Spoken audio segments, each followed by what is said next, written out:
Bonjour tout le monde, bienvenue au troisième épisode de On the Roadcast. Donc, mon petit podcast du matin où je discute avec vous durant mon voyage, mon bureau. On essaie d'utiliser tout le temps qu'on a dans une journée, incluant celui qu'on passe dans le trafic. J'ai l'impression que ce matin, je vais avoir pas mal de temps pour discuter avec vous. Le trafic est assez dense, donc on a du temps devant nous. Ce matin, je vais toucher un sujet un peu plus technologique que la dernière fois, tout simplement parce que je travaille en informatique depuis au-delà de 17 ans maintenant. Donc, c'est un sujet qui me tient à cœur.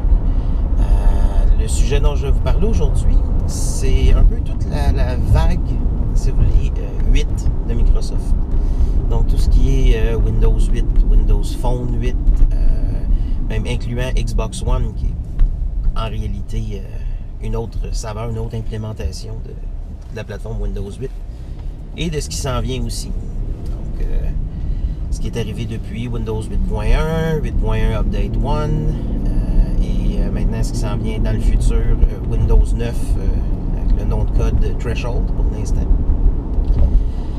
Je sais que c'est un sujet, c'est une plateforme que les consommateurs et la business aussi n'ont pas nécessairement apprécié énormément jusqu'à présent. Bon, c'est un gros changement, effectivement.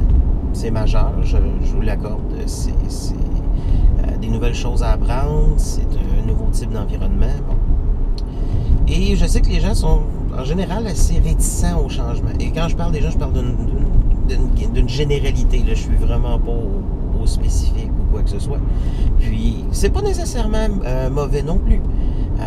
D'être attaché à ce qui fonctionne bien, c'est loin d'être un défaut. Mais je crois foncièrement que c'est une bonne chose de quand même garder l'esprit ouvert, de regarder les possibilités des nouveautés qui nous sont apportées. Est-ce que Windows 8 ou la plateforme 8, si vous voulez, est parfaite? Absolument pas. Il y a des défauts majeurs. Mais, comme n'importe quelle transition, le meilleur moyen de la passer, c'est justement c'est de l'essayer, c'est d'embarquer un peu, si on veut, de faire nos commentaires et de voir la réactivité. Une chose qui m'a impressionné de Microsoft pour une compagnie de leur taille, c'est leur réactivité aux commentaires des gens.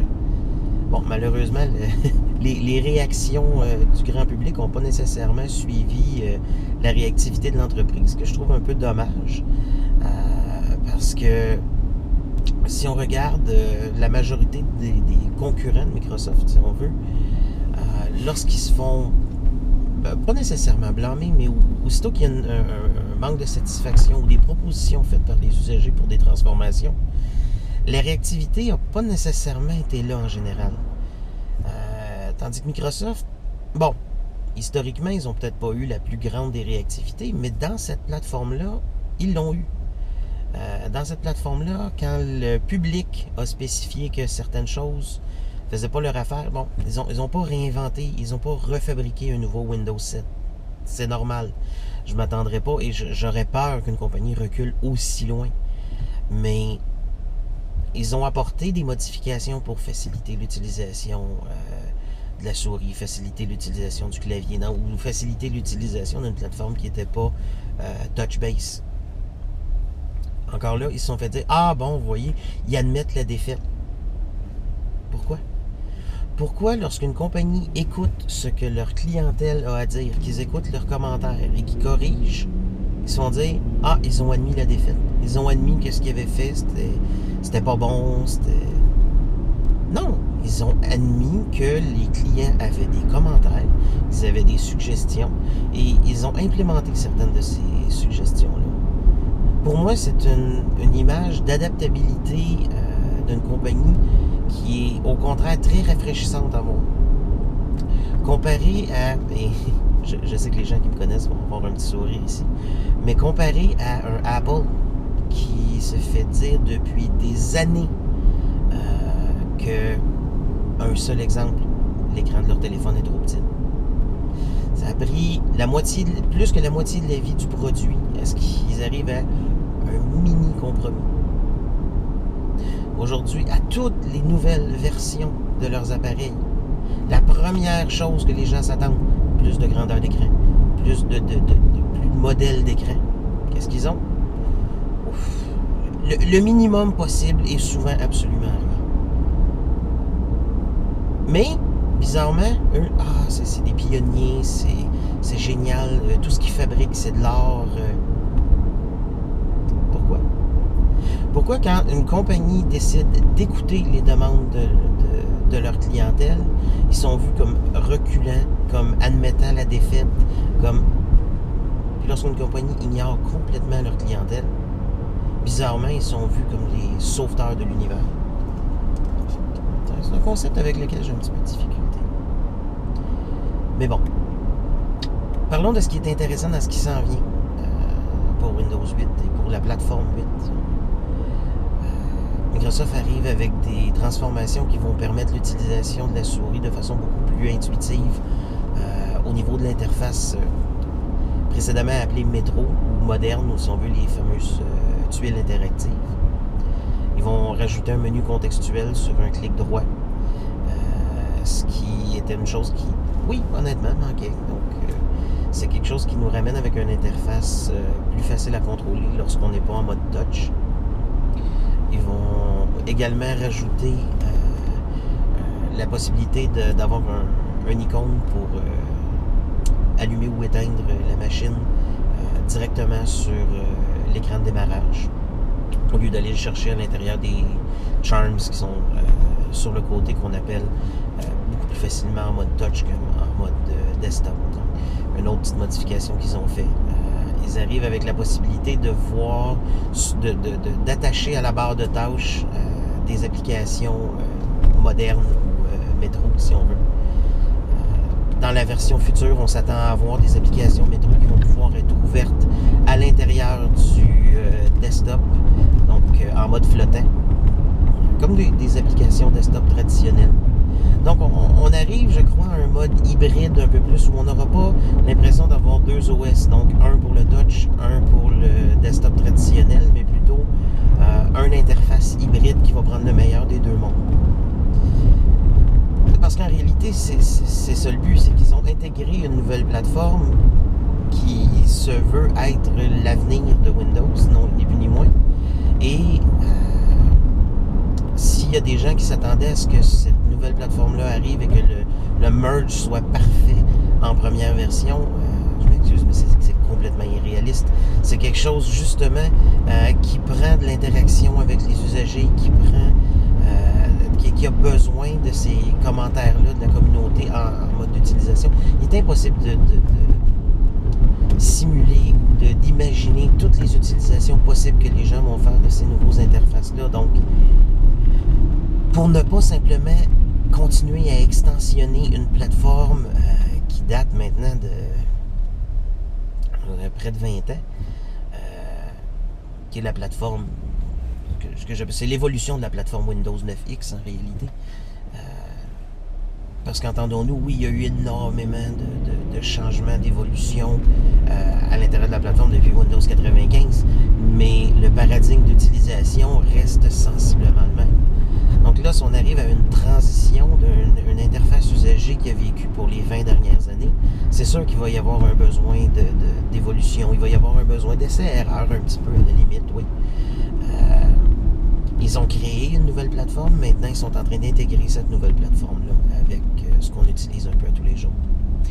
Donc, tout le monde est habitué avec le desktop, mais est-ce que le desktop peut vraiment survivre un autre 5-10 ans? Je ne penserais pas. On est vraiment arrivé à une étape où on doit migrer vers quelque chose de plus moderne. On doit s'adapter aux nouvelles technos, aux nouveaux besoins des utilisateurs, aux nouveaux scénarios d'utilisation. Les plateformes mobiles étant une immense partie de ça.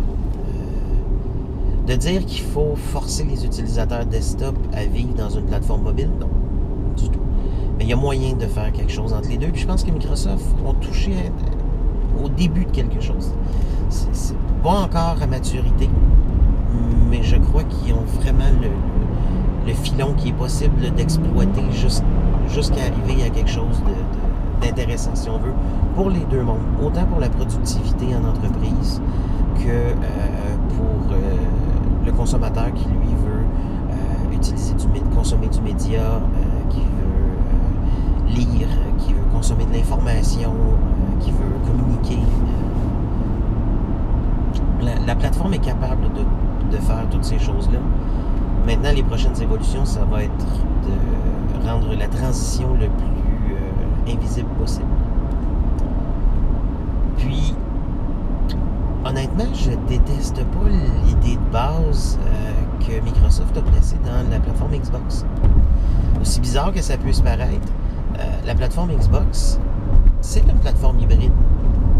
C'est déjà une version hybride de deux systèmes. Bon, on n'est pas dans le même paradigme, on ne parle pas de merger un environnement de production avec un environnement de consommation, mais bien un environnement de consommation avec un environnement de divertissement. Mais le principe est le même. Ces deux environnements qui ont des besoins très spécifiques, ne sont pas nécessairement les mêmes, mais qui vivent d'une façon complètement transparente l'un avec l'autre. Et je vous explique ce que je veux dire par là. Lorsque Microsoft a annoncé la Xbox One, ils ont parlé de 3 systèmes d'opération, 3 systèmes d'exploitation.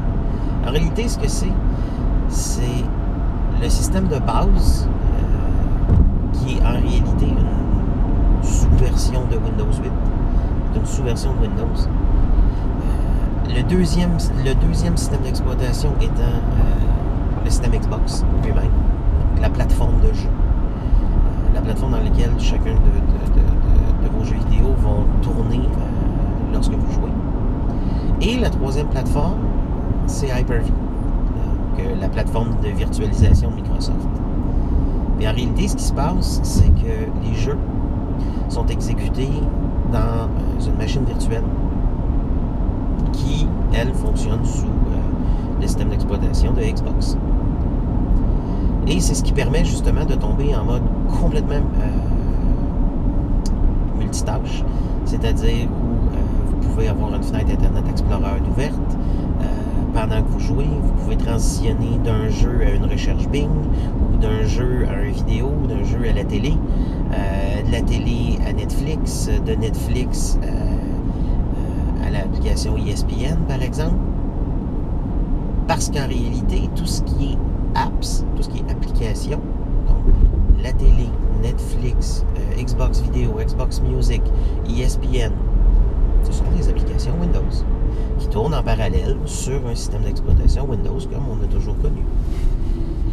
Lorsqu'on active un jeu, on active une machine virtuelle qui fait fonctionner le deuxième système d'exploitation qui est Xbox.